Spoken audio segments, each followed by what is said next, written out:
Good morning and hello, welcome everyone.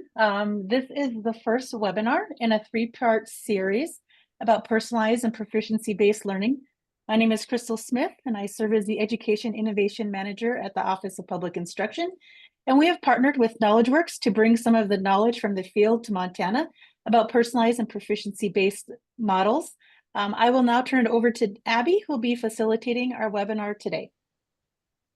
Good morning, everyone. Glad to be here with y'all.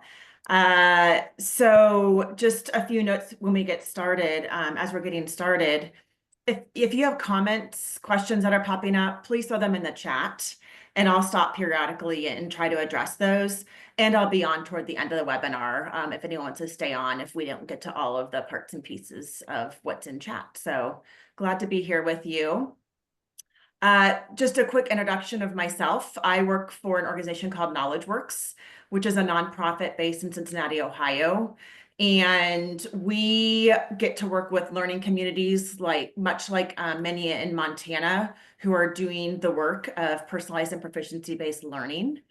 And in my former hat, before I was at KnowlegeWorks, I was a kindergarten, first grade, and second grade teacher that worked in a district that was doing this model, and then moved down the street to the high school as a high school administrator and high school counselor.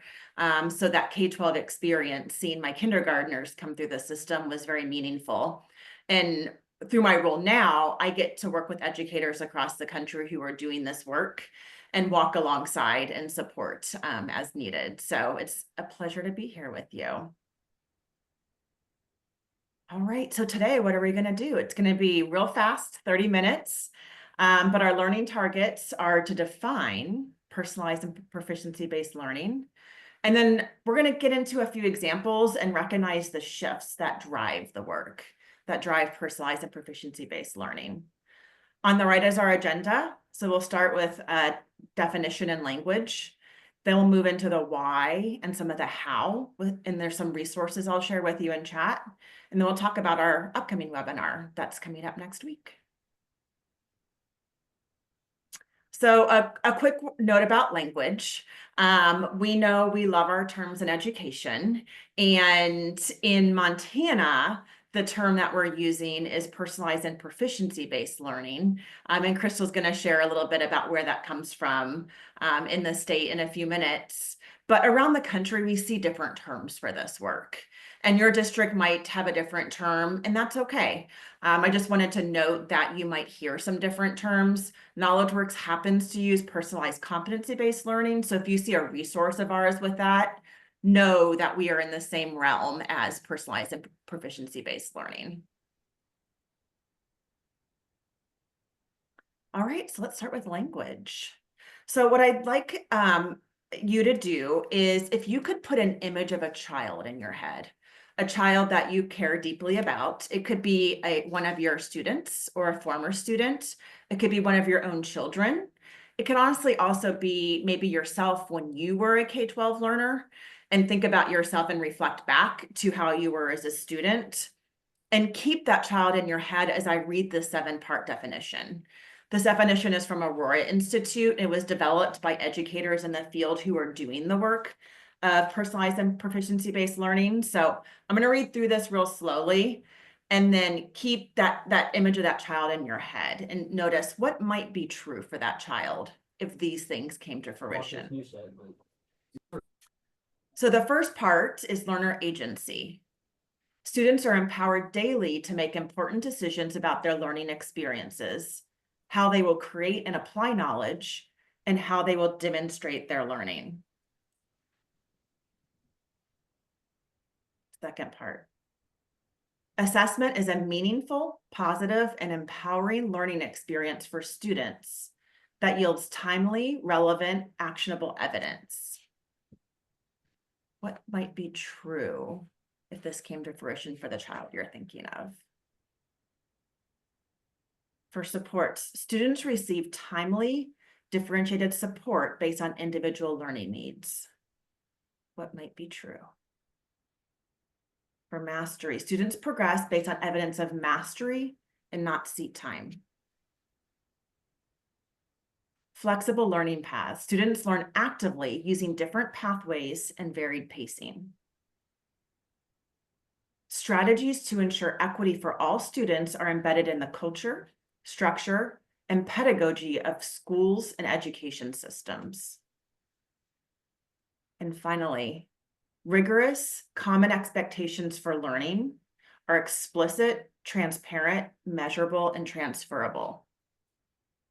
I'm going to go back through those quickly and flash them again, but if you could in chat be thinking about what word or phrase stuck out to you. As you were picturing that child in your head, what word or phrase stuck out to you? So I'm going to flash by them one more time. So there's learner agency, assessments, learner supports, This is Dustin. progression upon mastery, flexible learning paths, strategies and systems to ensure equity, and learning targets that are rigorous and with common expectations for learning. Any words or phrases that stuck out to you, go ahead and add those to chat.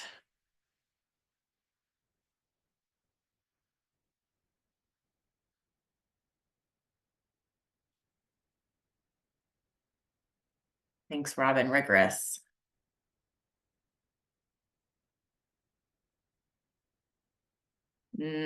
Agency, Jason, that's a good one. Especially in context, right? Sometimes out of context, it's hard to grasp.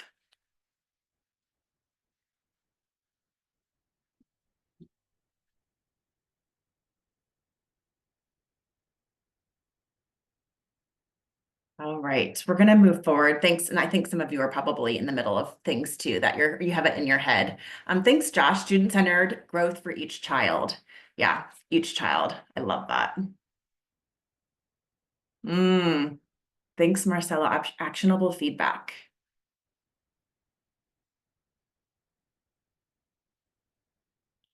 All right.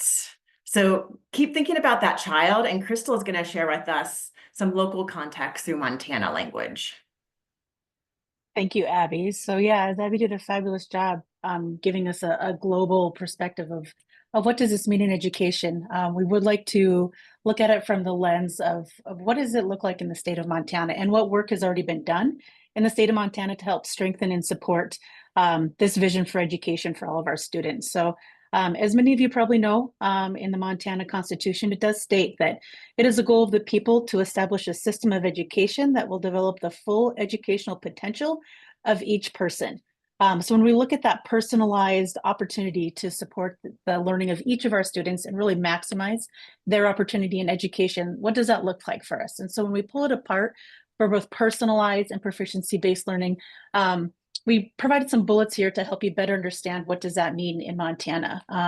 For many of you, I see a lot of familiar names and faces on our webinar today who are currently funded for either the Transformational Learning or Montana Advanced Opportunity Grants, or both. You will see some of this language, right? So when we talk about personalized, developing individualized pathways for both career and post-secondary education, that really, when we talk about agency, honors individual strengths, passions, needs, culture. How do we provide that for each of our individual students, noting that that be very different from child to child that we have the responsibility of serving and educating? We talk a lot about the relationship piece of it, right? So how do we build personalization into our education systems around relationships? So whether that be with teachers, families, peers, business communities, post-secondary opportunities, public entities, and other community stakeholders that have a shared value and interest in our students. That personalized learning can also be on the modalities of how students are receiving their instruction, whether that is community-based, experiential, online, work-based learning opportunities, not just sitting in the bricks and mortar of the classroom. And then finally, is that I see Jason on here from our friends at MTDA, but making sure that, that there are opportunities for both face-to-face learning connections as well as virtual. And then focusing on the proficiency-based learning piece of this, right? So how do the systems of instruction, assessment, and academic reporting, as I think, Josh was referring to. How do those really work together to ensure that students have the opportunity to demonstrate their learning when they're ready to demonstrate that? And what does that assessment mean for their ability to continue on in the progressions of their learning? Thanks, Crystal. We'll talk more about local context here in just a minute. So let's talk about what is the shift? What makes this work different from what we know to be true in maybe traditional systems or systems that we might have grown up in or experienced ourselves? So one of the things that makes this unique is it starts with the why. And when we think about our why and our vision, it makes this personal. It makes this personalized to the context in our district and our community that we live in. And that is where we start building, is from our local context and from our community and the needs and the interest of our learners with our community in mind. So we're going to unpack that here in a second. But one of the other shifts is the how. We have common language that align to the why that creates our practices and behaviors. So what are those practices and behaviors in a personalized and proficiency-based system that are aligned to our local why? And so what I'm going to do is unpack each of these and then show you some examples of how people have articulated that in their own language. So first, this is probably something very familiar. Most districts have a mission, vision. They have profiles of graduates are becoming increasingly popular. We might see mission or the values, beliefs, mindsets, guiding principles, strategic design. But I want to focus on that word shared. The word shared is incredibly important to the personalized and proficiency-based learning model, because it means it's our vision, it's our values and beliefs, and it is our North Star that together we might achieve that. It's not based on something that came out of one office or from a few people. It's really the articulation of our community and what we want to be true for teaching and learning for our children. So essential, and I'm going to build on this through the how and how that might be aligned to the local why.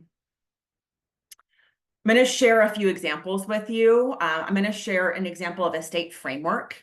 And the framework is just an example of how a state has articulated, what does this mean? What are these practices and behaviors we might come to know and agree upon that we're going to practice together? I'm going to give you a district example and then a tool that might be helpful to peruse through. So I'm going to pop the first one into chat and I'm going to share my screen so that you can see it. So this first example comes from the state of South Carolina, another state with a C in it. And in South Carolina, they've done a lot of work over the years of articulating, what does this mean? And this is a state example of a framework. However, we are seeing a lot of districts do something very similar. So don't let that stop you if you're a district representative, that this could be possible at the district level.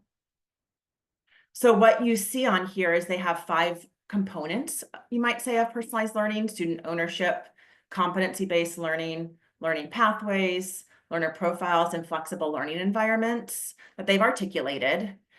And what you can also see is there's an image in the middle, and they've put learning pathways, learner profiles, and flexible learning environments around the outside, but those are all centered around the profile of a South Carolina graduate. So it's centered around a piece of their why and their vision. And then you can also see that student ownership circles around that as a component that encompasses all of it. And so it's just a nice articulation of, here's some common language in which we might talk about the work and some practices to try. So that's one example. I'm going to put another example into chat. This is a district example. And this next example, drop this into chat, was written by teachers in a district. So a group of teachers came together and they thought about, what does this shift look like? And they articulated the shift into their document. So this district, I think there's 7 or 8 components in here. So one of the components is learner disposition. And we're going to unpack one of these together in just a second. I'm going to skim through it. Then there's path, pace, place, choice, and voice. So those are their components. And what they've done is their continuum moves from right to left because they wanted to begin with the end in mind. And so they started with curriculum centered. Think about your curricular resources, the textbooks and the things that sometimes help drive the instructional practices. And so what they're saying is that is a place to start. Our curriculum helps guide us. And they want to move beyond that as well. They want to think about, what if the teacher were to drive this? What if we become more learner-centered? What if we become more learner-driven? And so what they've done is they have articulated look-fors for each of those things. And then you can see some alignment to Hattie. That was important to their district, so they made those alignments. One thing to note, that as the teachers developed this and worked with their administrators, they have normalized jumping 1 column a year. They think it's really hard to jump all the way from the right all the way to the left because it takes practice and creating ownership of the practices in your own classroom. So they do a lot of goal setting around, what is my next column that I might work on and practice? So a great example of something that's come from teachers that they've used as common language in their district of practices to try. So I'm going to jump back to our slideshow just for a minute. So we've talked about a state example or a framework example, whether it's state or district. We've talked about one district's look-fors. That was from Kettle Moraine District in Wisconsin. And now I have a systems tool that I'm going to show you, and I'll pop that in chat as well. This is on the KnowlegeWorks website that is open for anyone to view. And one of the things to note about this tool is, oftentimes we see pockets of success in school districts. We see meaningful learning experiences happening, and sometimes they happen in pockets, right? And so how do we transfer the system from pockets to systems so that all learners have access to meaningful experiences day to day and as they move from kindergarten through 12th grade or pre-K through 12th grade?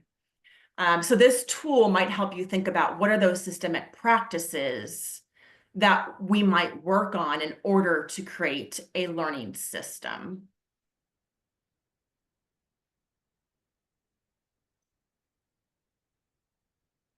All right, let me skim to the front of this book for a second. It's a little booklet. So in this booklet, you'll see 12 conditions, and these 12 conditions are not anything new to the education world. Vision, culture, instruction, curriculum assessment, words that we all know and have used many times in our careers. But what makes these different is, what are the personalized and proficiency-based systemic practices behind these common things? And so we have progressions that help see what might happen as we establish practices and then move to operationalizing them at a systemic level. So I'm going to talk about 2 of them just for a few minutes. So one of them is agency, and these top 4 are what we call prioritized conditions. They are infused through all the other conditions because they're so meaningful and we see them over and over. We made them prioritized. So I'm going to talk about agency, and I'm going to move down to flexible learning environment and talk about that one just for a minute. I'm going to jump to page 22 for agency. Oops. All right. So it starts off with a description, and there's some guiding questions that might be used. But agency, we have 3 competencies underneath it. So goal setting. Learning communities will cultivate a personalized goal setting system that prioritizes growth and improvement through feedback. So you can see a district who's establishing a personalized and proficiency-based goal setting system. They might start here, or maybe they have some things in practice that they're already in developing. But what this does is it gives you a nice kind of gap analysis. So if we're here right now, we might look at this as a next step to begin practicing and working on. And there are some possible practices to look for. Underneath agency, there's goal setting, there's voice, and then collective efficacy, sorry. And that this is the belief, the collective belief that together we have the ability to make an impact and a great difference to our learners. And so you can read the articulation from left to right as a system becomes more operationalized in this. I'm going to jump down to flexible learning environments so that we can look through that one. Again, there's a setup with some guiding questions. But here's the competencies for flexible learning environments. There's time. We love to talk about time in our system sometimes, and sometimes that brings anxiety because we talk about scheduling. But in a personalized and proficiency-based model, how are we using time in the best way possible for our learners? Is time malleable in order to meet the needs of our learners? Or is it so fixed that learners go from one thing to the next without getting their needs met and without seeing growth and progression? Space and place. How are we supporting the whole child? What is the place of learning? What spaces might they choose, and where is their agency in that? How do we release them so that they make effective choices so that they can have the best learning environment possible for them? And then anytime, anywhere learning. This is really about credentialing learning. Wherever the learning happens, do we have systems in place to credential it? Does it need to take place within the four walls of a classroom or within a building? Or what if learning happens on a family vacation or through a work experience? What if it happens through a parent's occupation that a child is helping with? There are many, many ways that learning can happen. And what are our practices and policies that allow for us to credential learning experiences and learners to show evidence of their learning, no matter where it happens? All right. I'm going to pause there for a moment and see if there's any questions coming up or any thoughts that you might want to put in chat as I get back to the slide deck.